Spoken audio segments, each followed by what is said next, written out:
Hey, what's going on, guys? I know it's been about a week since I've been gone, so I'm gonna try my best to catch up on what's been going on because I haven't did any videos or streams since the SmackDown. I think on November 7th.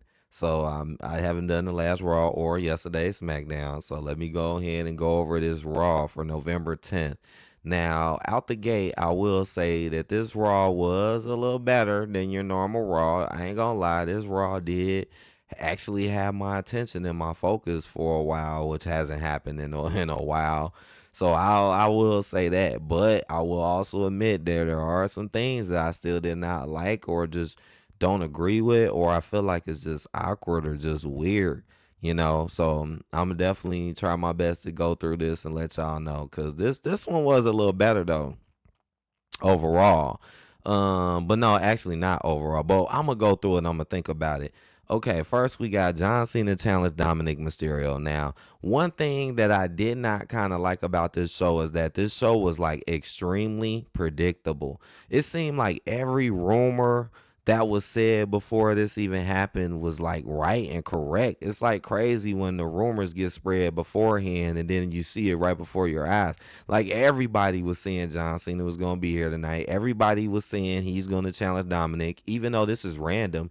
Dominic challenged John Cena is clearly just some random put together stuff, you know. And then everybody was saying he was going to better beat him and win the IC title, and that's what happened. I mean, even when it comes to the matches of this episode, now I didn't put my picks up. I need to start doing that more, at least putting up my picks and my posts. But I did my picks behind the scenes, and I got every single match right. Everybody who won in tonight's episode, I knew they were going to win. So Dominic comes out, there's a lot of energy. Well, Cena comes out first. There's a lot of energy and stuff. Cena's in a great mood. You could tell this is the last like Raw appearance for him. So there's a lot of excitement. They're in, I think, Boston, right? I think they were in Boston, so the crowd was pretty good. He's talking about, I forget exactly what Cena was talking about, but just know he was talking about like challenges or something like that. Dominant. Oh, right. Let's not forget Triple H was in the ring, who announced them, and Triple H sat in the ring the whole time. And I did see some people say like, oh. Look, he's even in this feature superstars, and you know this Triple H don't be over here in this section. Look, he's in the feature superstars, Triple H, and a lot of people did say like, "Oh, Triple H is bogus, Mister H is bogus for this."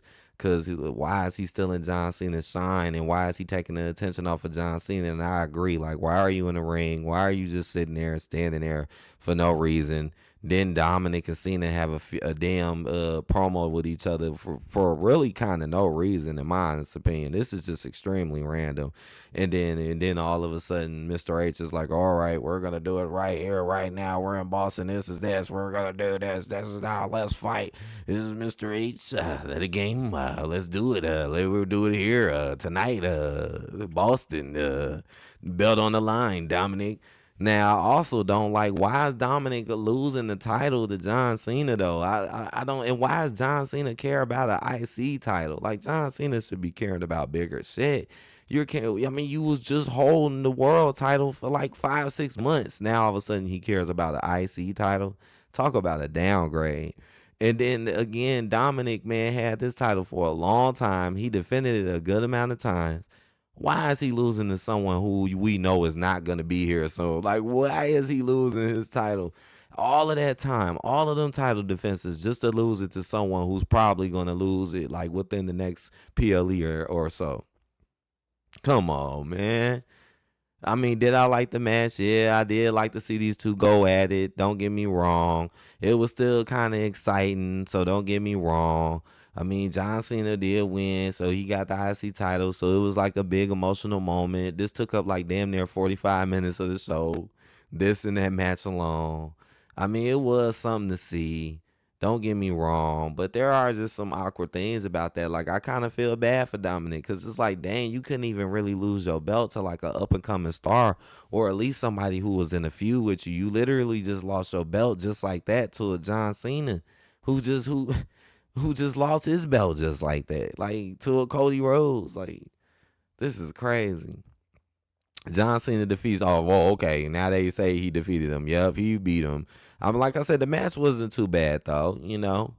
I mean, it was still kind of exciting with the crowd and just seeing his energy. Rusev defeated Damian Priest to advance in the last time is now tournament. So, yeah, last time and now tournament is going. I picked Rusev to win this one. I did. Even though neither one of these two dudes is probably going to win the tournament, you know the other big rumor going around is Gunther winning, which, to be honest, I think Gunther is going to win. Second pick, I would have to think about the second pick, but Gunther, it is pretty sad because Gunther already had Goldberg, which is true. Gunther already beat Goldberg, and he basically, signed him off, and Goldberg left in a terrible fashion. So it makes me think the same thing is going to happen on Cena, because it's already bad for Cena if you're on the Saturday Night Main Event, which is a very quick show to the point. And you see them Saturday Night Main Events, they don't put that much effort into it like a real PLE. So that's messed up too. Got you going on out on a Saturday Night Main Event. Like, dang. That and Gunther, and that'd be sad if it's Gunther again. Like, why is Gunther retiring all these people? Like, why? But anyways, Rusev won, and I figured Rusev was going to win because they put more effort into Rusev lately. Rusev is still pretty much a jobber, but he's a higher grade jobber than Damian. Damian just ain't been winning no feuds, doing nothing. No, it ain't even been getting no type of attention like that. So Rusev wins. Cody Rhodes and Jey Uso helped CM Punk fight off the Vision and Logan Paul. So this basically was just Logan Paul, right? CM Punk came out, was talking about fighting, I think, right? Logan Paul came out. We already know he did the stuff with the Vision the week before, right? Where he knocked him out. I think that was the week before. Logan Paul joins up with the Vision. Right, CM Punk fights him off. Then the other people run in. They ain't even saying what else happened. I think other people ran in too. Right, and Jey Uso helped. So him with a chair just got rid of him. I think I remember this. I think I remember Braun Breaker like not even really being hurt in this, and then flipping out the ring. And I'm like, dude, why are y'all leaving? I think this did end kind of goofily, because Braun wasn't even hurt, and he could have easily came back in the ring and started fighting again. It's like Bronson took all the damage just for Braun to just walk out, and then Heyman just pushing him back and stuff. This was just ridiculous. Just setting up the Survivor Series stuff. Um. Oh yeah, William Regal is back. He announced War Games. When Women's World Champion Stephanie Valkyrie defeats Raquel Rodriguez. This match was kind of sloppy. I like both of these girls. I like Stephanie and I like Raquel, but this match did not flow that well. I think Stephanie did better with Roxanne. Nikki Bella was acting weird this whole match. Like, this whole match, I kind of felt something weird with Nikki. I did. I'm like, man, Nikki ain't seeming the same. Just the way she was looking and acting, it just did feel different. And then so Stephanie, who they're not doing anything special with, as you can see, they're treating Stephanie like nothing. Even with the world title, you're fighting two jobbers who are in a tag team. Talk about no build, no real feuds or nothing for Stephanie. Then you click her up with Nikki Bella just so Mickey Della can turn on her. Ain't this kind of like what they did with Nia Jax? And when Nia Jax had the title and Tiffany was standing with Nia Jax forever, and what happened? Tiffany just turned on Nia. Even though they tried to blame it on Nia, it really was just Tiffany just turning on Nia. And then look who got the title, even though I don't think Nikki gonna win this title. But this is still setting up a pointless feud. It's like now Stephanie's finna be in a pointless feud against Nikki Bella, who ain't been doing nothing, winning nothing, and who just went heel for nothing. Like, talk about not trying to build Stephanie at all or really put her in anything interesting. Stephanie wins this kind of botchy match, kind of. Again, I still like these two girls. And then Nikki just out of nowhere just turns on Stephanie and attacks her and raises up the belt, takes off her top shirt, and then reveals another shirt under it. Like, this is another bad heel turn that made no sense. It made no sense to just put Stephanie. Like, Mr. H loves to put people with people when he wants to downplay them. Stephanie could have been her own thing, really doing something. Nope. We're going to make you team up with Nikki for no reason, who we ain't been doing nothing with at all, and make you just fight Roxanne and them, who are a tag team, who should really be going for the tag titles. And then, oh, we're gonna make your partner turn on you after you beat Raquel and you beat her clean. We're gonna just have someone turn on you so you can't stand victorious with your partner and look good. And so now Nikki just does you in and for no reason. And now you're finna be dragged into a pointless feud against a Nikki Bella who's already a jobber and to turn heel for nothing and who was just your friend. And you know 9 times out of 10 Stephanie was gonna win this feud. Let's move on. Let me see. Oh yeah, John Cena was used a lot backstage. He was. Right, Becky Lynch sucker punched Maxine Dupree, so we gonna see that fight again for the 1,000th time for no reason. Maxine Dupree gets punched. That punch was pretty good though. John Cena shares a special moment with Rey Mysterio and Cody Rhodes amid celebration. Yeah, that was interesting. He spoke to Cody and he just had a lot of interactions. People celebrated him backstage. Sheamus defeats Shinsuke Nakamura to advance in the Last Time Is Now tournament. I figured Sheamus was going to be Shinsuke pretty much for the same reasons why Rusev won, pretty much. And I figured they probably wanted to do Rusev versus Sheamus. You know, that's a match they like that they want to do again. You know, and again, just like with Shinsuke ain't really doing nothing. Ever since he came back, he ain't won nothing, did nothing. They ain't doing nothing with him. What I was finna say, oh, I noticed both the SmackDown people lost tonight too. Notice none of the Raw people lost either. The Kabuki Warriors defeat Charlotte Flair and Alexa Bliss to win the WWE Women's Tag Team titles. So this is how you end the show. I kind of felt like they should have ended it with John Cena. Like, why start it with John Cena and have it go so hype and be so hype just to lead it all the way down to a really not even really that interesting of a tag match because these two are not really feuding like that. Like, you know, Charlotte and the Kabuki Warriors weren't really doing nothing to feud like that.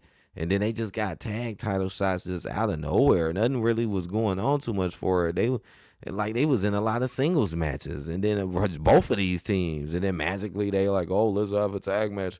Oh, she green misted you backstage. Y'all gotta put the titles on the line. Even though I've had a feeling they was gonna win, I did. And the main reason why I felt like the Kabuki Warriors was gonna win is because I seen what they did with Charlotte Flair and Jade Cargill. You know, when Jade Cargill did that dumb promo where they didn't really make her say nothing, you know, Charlotte clearly eyed her down.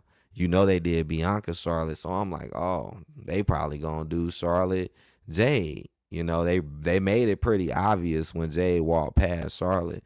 So I knew it right there, like, okay, they probably gonna have them lose them titles so Charlotte can move on to other stuff.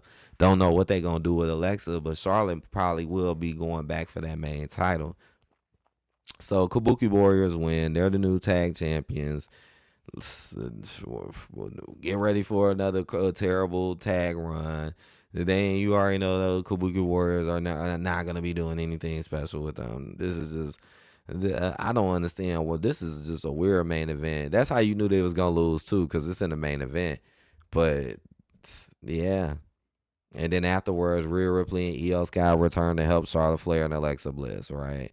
Because afterwards, you know, the Kabuki Warriors start attacking everybody, and then Io and them ran out. And then, right, they coming to help. Rhea yells War Games.